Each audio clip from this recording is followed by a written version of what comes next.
Macon é uma cidade no centro do estado americano da Geórgia.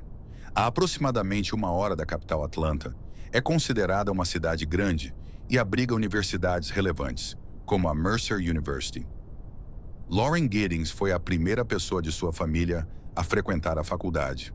Em 2007, ela concluiu sua graduação na Agnes Scott College, com bacharelado em ciência política e especialização em estudos religiosos, e estava em sua segunda graduação no curso de Direito. Lauren tinha o sonho de se tornar uma defensora pública. Ela realmente queria ajudar pessoas menos favorecidas. Ela era uma pessoa muito ativa e querida em seu ciclo social. Muitas vezes descrita como bem-humorada, responsável e carismática, estava sempre cercada de amigos. Lauren estava se aproximando do final de seu curso e, para isso, precisaria fazer uma espécie de prova final. Sabendo da necessidade de ir bem no exame, ela voltou de um curto período de férias em Atlanta para focar nos estudos. A maioria dos estudantes geralmente se dedica durante todo o verão para essa prova. Em 24 de junho de 2011, após uma noite de comemoração com os amigos, Lauren disse que iria se desligar das redes sociais e focar nos estudos e que poderia ser muito difícil de fazer contato com ela. Sua última interação com o mundo exterior foi com seu namorado David, que morava em Atlanta.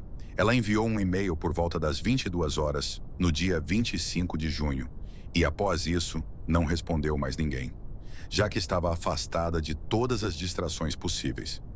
Após algum tempo, sem ter nenhuma notícia, pessoas próximas de Lauren começaram a pensar que alguma coisa estava errada. Sua irmã Caitlin enviou mensagens que ficaram dias sem resposta. Já por volta do dia 27 de junho, ela sabia que alguma coisa havia acontecido. Apesar de sua irmã estar completamente focada em seus estudos, ela ainda poderia fazer um intervalo para responder uma simples mensagem de texto. No dia 29 de junho, uma das melhores amigas de infância de Lauren também entrou em contato com Caitlin e com a família, perguntando se haviam tido notícias de Lauren. Então, Caitlin entrou em contato com alguns outros amigos de Lauren e ninguém mais tinha ouvido falar dela. O novo marido de Caitlin, Dan, ligou para David, o namorado de Lauren, que também não falava com ela desde o e-mail do dia 25. David, a essa altura, não estava tão preocupado porque ambos estavam ocupados e não se falavam todos os dias. Mas mesmo assim, ele também não conseguia falar com Lauren. Então, como ninguém tinha notícias dela, Caitlin, sua irmã, ligou para o pai delas, que imediatamente dirigiu até a cidade na Geórgia para reportar Lauren como desaparecida. Caitlin também ligou para a polícia de Macon para fazer o mesmo. Ela também ligou para uma amiga de Lauren chamada Ashley Morehouse, pedindo para ela verificar como Lauren estava em seu apartamento. Ashley e outra amiga foram até o apartamento de Lauren nos Barristers Hall Apartments por volta da 1 hora da manhã do dia 30 de junho. O carro de Lauren estava no estacionamento, mas ninguém atendeu a porta. Ashley sabia onde ficava a chave reserva, então abriu o apartamento e entrou. Lá encontraram as chaves, o celular e a bolsa de Lauren, mas Lauren não estava lá. Também não havia sinais de arrombamento ou luta. Parecia que Lauren simplesmente saiu pela porta e desapareceu, sem levar nada. As amigas então entraram em contato com a polícia para também registrar o desaparecimento. Todos estavam preocupados e procurando por Lauren e as buscas já estavam em andamento, com amigos e voluntários se reunindo no condomínio para procurar por ela, nas redondezas, e tentar encontrar qualquer pista ou informação relevante. Depois de receberem várias ligações sobre o desaparecimento de Lauren, a polícia chegou ao seu condomínio de apartamentos e deu início à investigação. Como todos os pertences pessoais dela e seu carro ainda estavam no local, eles esperavam que ela estivesse por perto ou que houvesse algum sinal do que tinha acontecido. Eles foram acompanhados por Stephen McDaniel, um colega de turma de Lauren que, coincidentemente, morava no mesmo condomínio. Policiais, amigos, voluntários e agora também a imprensa começaram a se reunir no apartamento de Lauren. Para o azar de Stephen, era dia de coleta de lixo, mas com tantos carros e pessoas no local, o caminhão não conseguiu acessar os contêineres, então foi embora, deixando de esvaziar as cestas. Enquanto todos continuavam a procurar nos arredores do condomínio, um dos investigadores percebeu um cheiro forte vindo de uma das lixeiras. E infelizmente esse não era um bom cheiro. Era o cheiro de decomposição. Então ele foi até lá e começou a vasculhar, e foi nesse momento que ele encontrou um torso feminino embrulhado em plástico. Após descobrirem o torso, os policiais entraram no apartamento de Lauren, que não apresentava sinais óbvios de que algo estava errado ou de que algo havia acontecido. Eles então decidiram usar luminol em diferentes partes do apartamento. Este é um líquido que reage quimicamente com vestígios de sangue não visíveis a olho nu, fazendo-os aparecer sob uma luz negra. A banheira e o banheiro de Lauren pareciam limpos à primeira vista, mas o luminol revelou um verdadeiro banho de sangue. Durante a tarde de 30 de junho, a polícia utilizou cães farejadores especializados em localizar cadáveres na tentativa de encontrar o restante do corpo. Os cães acabaram sinalizando a lavanderia do prédio, onde os investigadores encontraram um lençol com manchas de sangue e um serrote escondido dentro de um armário trancado. Embora o serrote parecesse estar limpo, os policiais perceberam que havia possíveis vestígios de sangue em partes da lâmina. O objeto foi então recolhido como prova e enviado ao laboratório para análise, junto com o lençol. Enquanto tudo isso acontecia, muita coisa ainda estava em andamento. A mídia já havia tomado conhecimento da descoberta de um corpo, mas como a polícia não divulgou mais nenhuma informação, os jornalistas decidiram procurar algumas das pessoas que estavam envolvidas nas buscas por Lauren. Eles escolheram entrevistar Stephen, que não era apenas amigo de Lauren, mas também morava no mesmo complexo de apartamentos que ela. Enquanto conversavam com ele, os repórteres perguntaram a Stephen o que ele achava sobre o fato de a polícia ter encontrado o corpo. A resposta de Stephen foi difícil de descrever. What about in the parking lot area? I know they've been doing a lot of. I think that's where they have recovered the body or whatever they recovered from there. Body? Had you heard? Had you seen anything there? Had you seen anything there? I mean, we don't know if this is the same person. You know what I mean? Like, they took out a body there earlier. We don't know if it's the same person or not. So that's how we're trying to ask people if they know who lived there. Are you okay, sir? I think I need to sit down. Okay.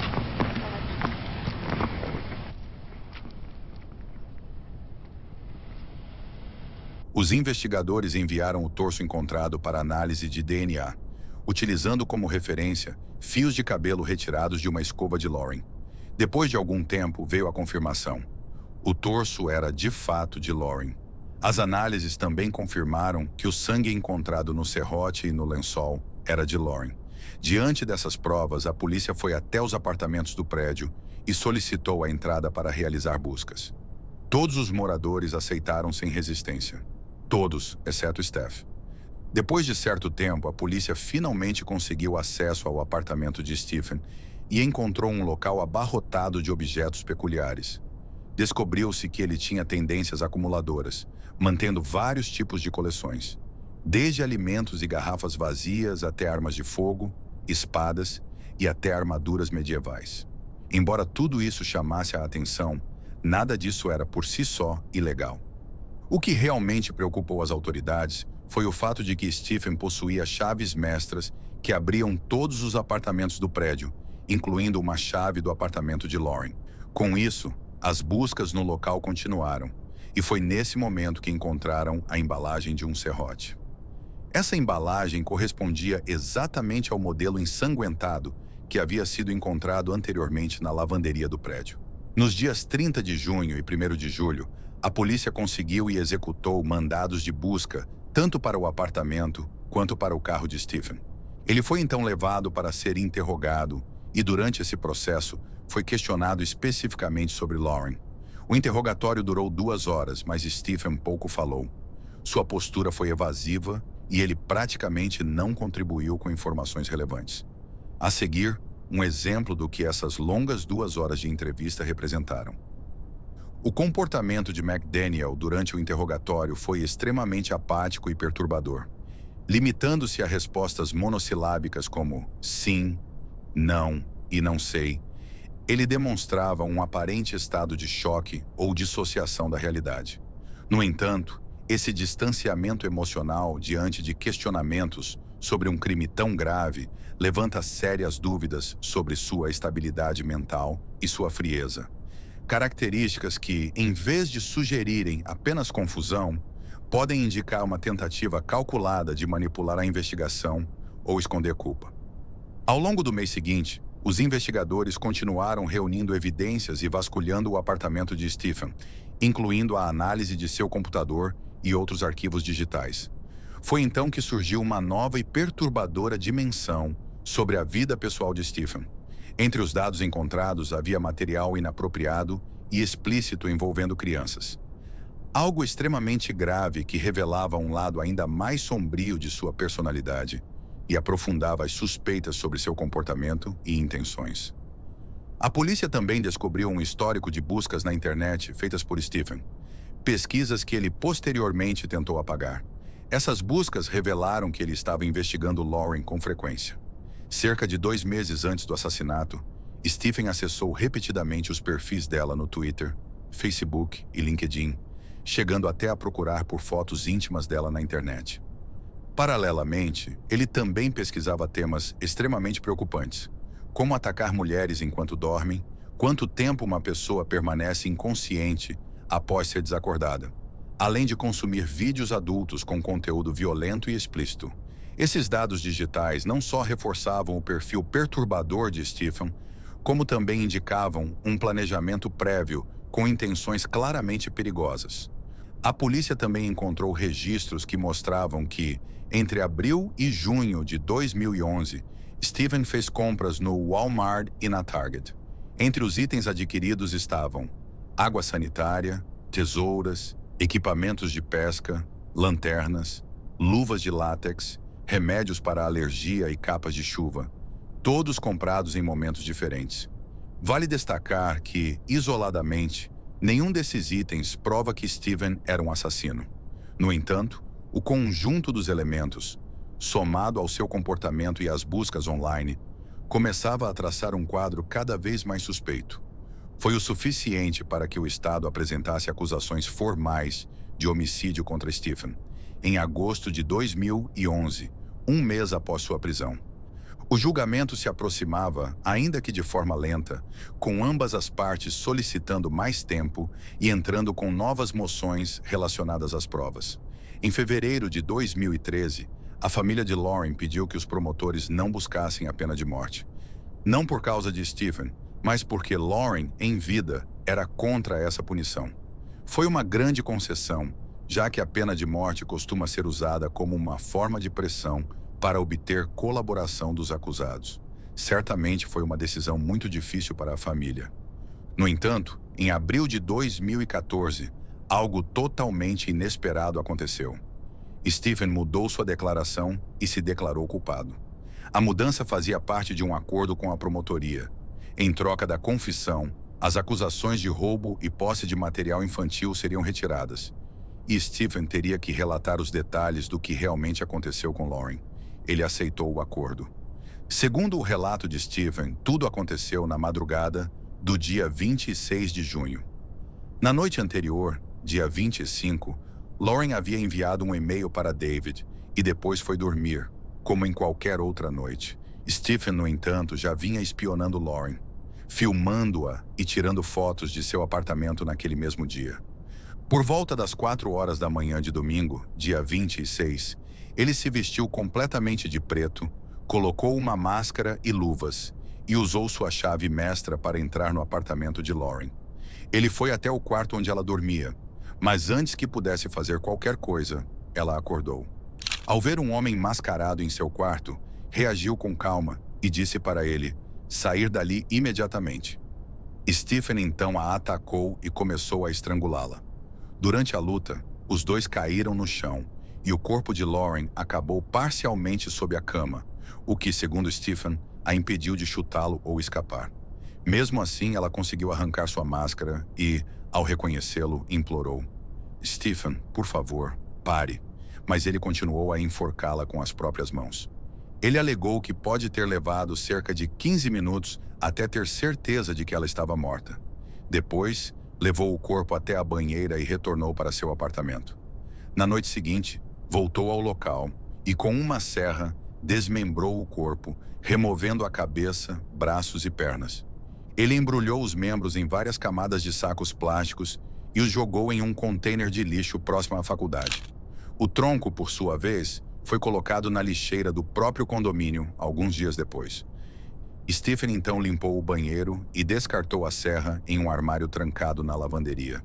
Também destruiu e descartou sua máscara, luvas e roupas, cortando tudo em pedaços e dando descarga. Em sua confissão, afirmou que não cometeu nenhum ato sexual contra Lauren, nem antes nem depois da morte. Disse ainda que ela estava usando um short rosa quando morreu, a mesma peça que foi encontrada em seu tronco. No entanto, nunca explicou por que manteve o torso dela por mais alguns dias antes de descartá-lo.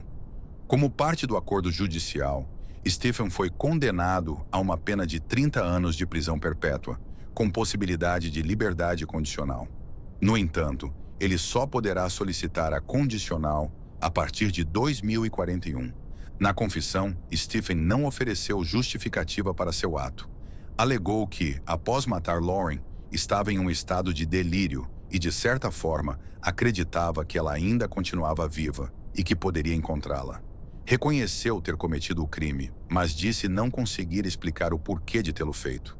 Também afirmou que sofre o luto pela morte de Lauren todos os dias e que entende perfeitamente não merecer o perdão da família dela. Mas no fim das contas, não importa tanto o motivo. O que realmente conta é que Stephen tirou a vida de uma mulher que só era culpada de tratar as pessoas bem. Lauren tinha sonhos e planos, e ele os destruiu de forma impiedosa. Stephen roubou não apenas a vida dela, mas também as chances que ela oferecia aos outros como defensora pública. Ele privou amigos, familiares e especialmente David, seu namorado, que planejava secretamente pedi-la em casamento antes do fim daquele ano. Já se passaram mais de 10 anos desde o assassinato de Lauren, mas aqueles que a amavam continuam a guardá-la na memória. No campus da Mercer University, há um banco rosa em sua homenagem, celebrando essa jovem, vibrante que amava a cor e tinha tanta paixão pelo direito. Se você gostou do vídeo e quer ficar por dentro de mais casos como esse, se inscreva no canal e ative o sininho de notificações. Temos vídeos novos toda sexta-feira.